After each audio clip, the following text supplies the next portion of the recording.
and looking down that fairway to me was like as good as an experience as you can have. The fairway is so beautiful. The feel is good. And I've stood over balls and stood over shots, and as a golfer, you understand what I mean, where it doesn't.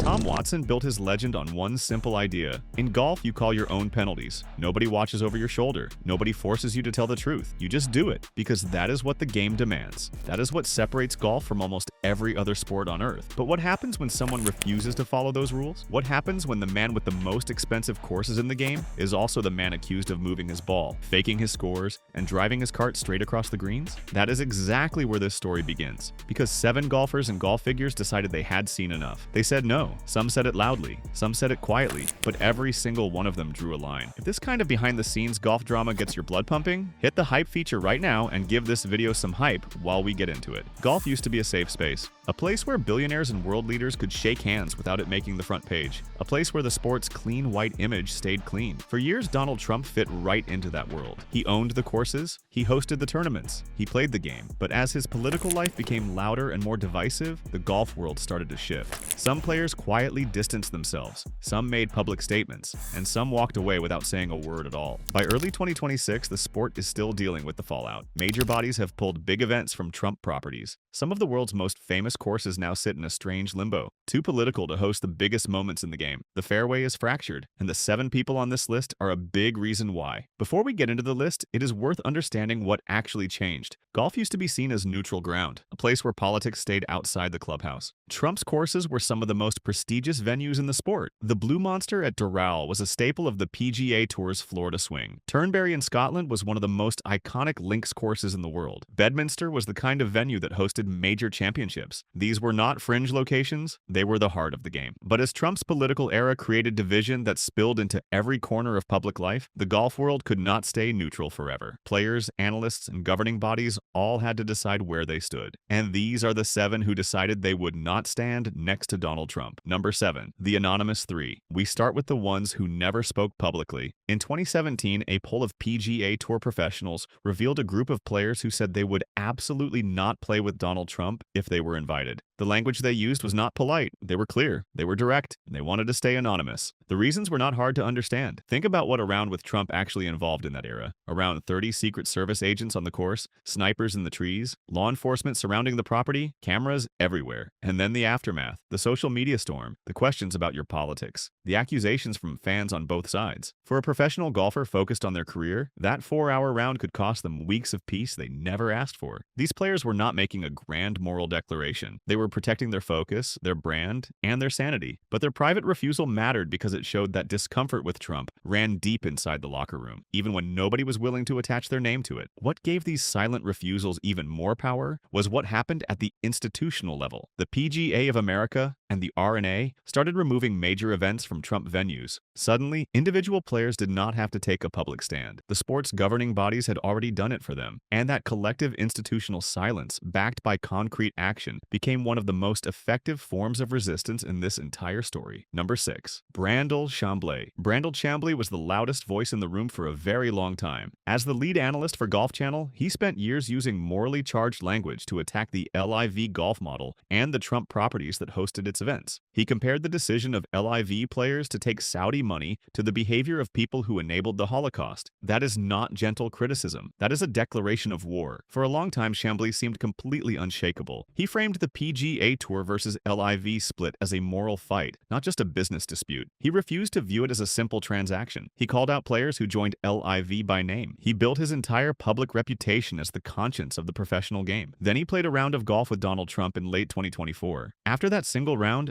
everything changed. Trump made his case during the round that Saudi Arabia's involvement in golf was about economic growth, and that the partnership would ultimately help the PGA Tour. Chamblee came out of that round calling Trump magnanimous. He said the president had made strong points. He started describing the Saudi Public Investment Fund as a potential partner rather than a moral enemy. The backlash was immediate and brutal. Fans accused him of abandoning every principle he had spent years defending, all because a powerful man gave him 4 hours of personal attention on a private course. And that is exactly what makes this case so revealing. It shows how the golf course becomes a tool in Trump's hands. Even the most vocal critics can be softened by the intimacy of 18 holes and a direct conversation. That is the Trump effect in action. And Chambly, the man who had compared Live to enabling the Holocaust, walked straight into it. Number 5. Bryson DeChambeau. Before 2021, Bryson DeChambeau was a walking Trump advertisement. He wore the logo on his bag. He celebrated his 2020 U.S. Open win at Trump Properties. He was as publicly aligned with the Trump brand as any golfer on the planet. Then January 6th happened. The attack on the U.S. Capitol created a situation where the Trump brand became toxic almost overnight for the sport's governing bodies. On January 10th, the PGA of America canceled its contract with Trump Bedminster for the 2022 PGA Championship. The stated reason was straightforward. They needed to protect their organization's reputation. DeChambeau's response was immediate. He quietly removed the Trump logo from his bag for the Century Tournament of Champions. When reporters pressed him on it, he kept his answer deliberately short. He said he would not talk too much about relationships. He called the situation unfortunate, and then he moved on. This was not a moral stand. This was a survival move. DeChambeau read the room and acted accordingly. The refusal was real, but it was built entirely on branding logic rather than ethics or principle. That became even clearer in 2024 when DeChambeau re-engaged with Trump for a YouTube video. The Break 50 content they made together went viral, pulling in over 14 million views. The whole association was repackaged as entertainment rather than politics. The logo was gone, but the relationship was back. It shows exactly how flexible these refusals can be when enough money and content opportunity sits on the table. Number 4. Rick Riley. Rick Riley did not just refuse to stay quiet. He wrote a whole book about it. Riley is an 11-time National Sports Writer of the Year. He had played golf with Trump across 30 years. He had watched everything up close. And in 2019, he published Commander-in-Cheat: How Golf Explains Trump, which became a bestseller and shifted the entire conversation around Trump's golf reputation in a way that could not be undone. The book was built on first-hand experience and interviews with over 100 caddies, professionals, and observers. What Riley documented was not just poor behavior, it was a deliberate pattern, and that pattern had a name: the Trump bump. That is what Riley called the practice of Trump's ball being moved from the rough to the fairway, either by caddies or by Secret Service agents, without any penalty being called. It happened consistently. It was not accidental. Riley also documented how Trump allegedly threw broadcaster Mike Tirico's ball off the green and into a bunker to secure a win for himself. He wrote about Trump's claim of 18 club championships, which Riley described as a whopper. Many of those titles were won at courses Trump had only just opened, before any other members had even played a competitive round on them. And then there was the cart. Trump would drive his golf cart directly onto the putting greens, which is one of the worst breaches of etiquette in the game. It destroys the surface. Every golfer on earth knows this. Riley's central argument was straightforward: how a man plays golf tells you something real about who he is. And what Trump's behavior on the course revealed was an ethics deficit that ran straight through into his conduct as a public figure. That book gave others inside the sport permission to speak. It made it professionally acceptable, even inside a world that had long protected its relationship with Trump, to say openly that something was deeply wrong. Number 3. Tom Watson. Tom Watson won 8 major championships. He is one of the most respected figures the sport has ever produced. And his refusal is not a press conference moment or a pulled logo. It runs deeper than that. Watson has always believed that golf is a self-policing game. You call your own penalties. You report your own mistakes. You do not wait for someone to catch you. That is the honor system. It is the foundation the entire sport is built upon. Trump's documented behavior represents the exact opposite of everything Watson stands for. Reports from professionals, including LPGA player Suzanne Pedersen, who said Trump cheats like hell and is not nearly the caliber of player he claims to be, reinforced what many in the game had quietly suspected. Watson acknowledged in 2017 that Trump was a decent ball striker, but his lifelong commitment to the integrity of the game made any genuine endorsement impossible. Watson's refusal is also institutional in a very significant way. He is deeply connected to the values of the R&A, the body that governs the British Open. When the R&A made the historic decision to blacklist Trump's Turnberry course from hosting future Opens, it was a collective stand that Watson is spiritually tied to. Turnberry is where Watson made one of the most remarkable runs in major championship history in 2009 at 59 years old. That course carries a piece of his legacy, and now it sits on a blacklist. because its owner cannot separate the property from the politics surrounding him. Number 2, Richard Bland. Richard Bland's refusal is unlike everyone else on this list. It is not political. It is not driven by moral outrage. It is almost refreshingly straightforward. In early 2025, during a Eli V golf event at Trump's Blue Monster course at Doral in Miami, the president invited several prominent players to a private dinner at the resort. Most of them accepted. They viewed it as a standard perk, a rare chance to network directly with the most powerful man in the world. Bland said no. His reason? He was tired. He had already attended a large dinner the night before. He needed to rest. He wanted a proper night of sleep so he could perform the next day. So he stayed in his room. When he spoke to the media about it afterwards, he simply said he was sure he had not been missed. That was the full extent of his explanation. No moral framework, no political positioning, just a man who valued his recovery more than a seat at the table of a sitting U.S. president. And that is what makes this moment so striking. Bland's refusal strips away all the noise and reminds everyone that these are professional athletes with jobs to do and bodies that need maintenance. No amount of presidential glamour changes that basic physical reality. It also happened inside the LIV environment, which is closely associated with the Trump brand. By saying no in that setting, Bland quietly refused to be a prop in someone else's story. He chose not to play the yes man, and he did it without a single headline about politics or principles. Number 1, Rory McIlroy. Nobody on this list captures the full weight of this story like Rory McIlroy. In February 2017, McIlroy accepted an invitation to play 18 holes with Trump at Trump International in West Palm Beach, Florida. His reasoning was clear. When the leader of the free world asks you to play golf, you show respect for the office. It does not mean you agree with the man. It means you acknowledge the position he holds. The experience was unlike anything McIlroy had prepared for. Around 30 Secret Service agents on the course, snipers positioned in the tree lines, law enforcement surrounding the entire property. McIlroy described the experience as surreal. He said he was there for the spectacle of the presidency, not to endorse a political agenda, but the backlash that followed was overwhelming. Social media erupted. McIlroy had to issue a long public explanation, making clear he was not an American citizen and could not vote, and that respecting an office was not the same thing as endorsing the person holding it. By 2020, that attempt at careful neutrality was finished. During the COVID pandemic, McIlroy gave an interview where he delivered a sharp, unprompted critique of Trump's handling of the public health crisis. He said Trump treated testing numbers like a competition, and that this was not how a leader should behave during a moment of global emergency. And then he stated clearly that he would not play golf with Trump again. That was a defining moment for the sport. One of the most globally recognized names in professional golf had drawn a firm line. He did not soften it. He did not leave any room for interpretation. He was done. But then came 2025. The PGA Tour and LIV Golf were locked in what everyone inside the sport was calling a civil war. Trump had real influence in the Middle East. He had personal relationships with key figures who could help broker a peace deal. And McIlroy, who cared more about reunifying professional golf than almost anyone, decided to engage again. Not out of admiration, out of necessity. He played with Trump and used the round to discuss the PGA Tour's complicated negotiations with the Saudi Public Investment Fund. McIlroy later said that Trump appeared to be on the PGA Tour's side. He said Trump's connections and relationships in the region could be the key to bringing the fractured sport back together. That is the complete arc. A man who started with institutional respect, lost it, drew a hard public line, and then had to bend that line because the sport he loved needed him to act. That is what golf has become under the long shadow of this political era. Not clean, not simple. Complicated in ways that absolutely nobody predicted. Here is what ties all 7 cases together. None of them are straightforward. Richard Bland's quiet and personal number, the anonymous professionals protecting their livelihoods, Rick Riley writing the book nobody else in the sport had the nerve to write, Tom Watson standing by the honor system that built the game, Bryson DeChambeau making a cold branding calculation and quietly reversing it when the heat died down, Brandel Chamblee losing his principles over a single round, and Rory McIlroy navigating the whole messy situation more publicly and more painfully than anyone else on the list. Together, they tell one story, a sport that no longer gets to pretend it is neutral. The golf course stopped being a sanctuary the moment it became a political stage, and while some players bent, some came back, and some quietly kept their heads down, others held the line. Golf's honor system is still standing, a little bruised, a little fractured, but it is still standing. And as long as there are people inside the sport who believe that how you play the game says something real about who you are, it will stay that way.